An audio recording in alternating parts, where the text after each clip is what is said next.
Bé, doncs, els ambients són uns espais d'aprenentatge on, a través d'unes propostes que no sempre són molt motivadores i molt divertides pels nens, el que fem, ells el que fan és jugar, experimentar, aprendre, relacionar-se i a través d'aquest joc és quan ells van aprenent.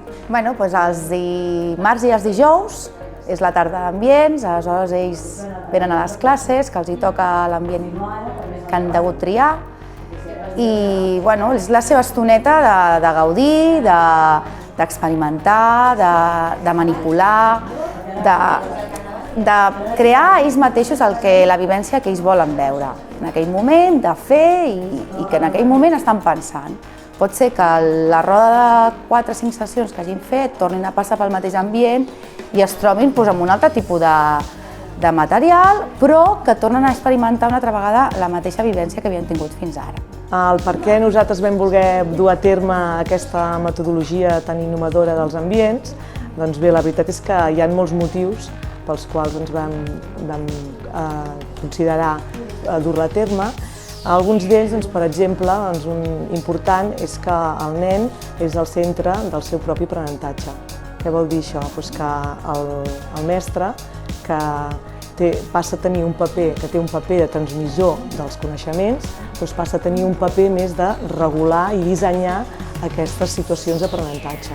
És una hora que tenim moltes ganes que arribi, aquell dia de la setmana, sobretot la canalla, i la veritat és que ens està funcionant molt bé perquè veiem que als nens els agrada arribar a classe, a l'espai de l'ambient que els hi toca, i nosaltres el que fem és ser un més d'ells. Actualment els 4 ambients que estem treballant són l'ambient científic, on es potencia l'experimentació, que pot ser a través de diferents materials, com la llum, a través de l'experimentar amb la llum, amb la terra, amb l'aigua. Després l'ambient d'expressió, aquí el que potenciem és l'expressió verbal, a través de contes, a través de fer petites representacions on es disfressen i es maquillen, i també tota la vessant de l'expressió artística, a través de diferents materials de pintura, fang, etc. O sigui, que els nens es puguin expressar.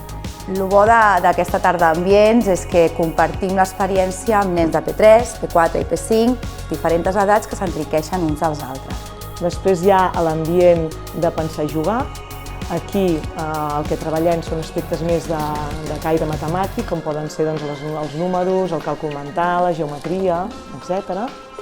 I el quart i últim és l'ambient dels tresors, que es basa en el joc heurístic, que és que els nens es troben amb diferents materials que no són didàctics, sinó que procedeixen de la natura, com poden ser pals, pedres, pinyes, etc. I amb aquests el que fan és explorar, experimentar, construir i jugar i passar-s'ho bé. Està funcionant molt bé aquesta manera de treballar.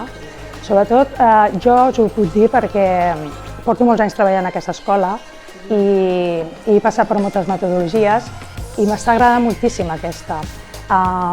Crec que és una manera que els nens s'ho passen molt bé, aprenen i sobretot aprenen lúdicament. Penso que és una activitat molt innovadora, fa poquet que l'estem fent, però tot i així ja comencem a veure resultats. Els nens s'ho passen molt bé, s'hi relacionen molt entre ells, s'ajuden, s'ensenyen i gaudeixen molt i és una manera d'aprendre molt més vivencial i molt més enriquidora per ells, amb la qual estem molt contentes. Encara continuarem treballant en això i tenim molta il·lusió en fer-ho i en aconseguir uns bons resultats.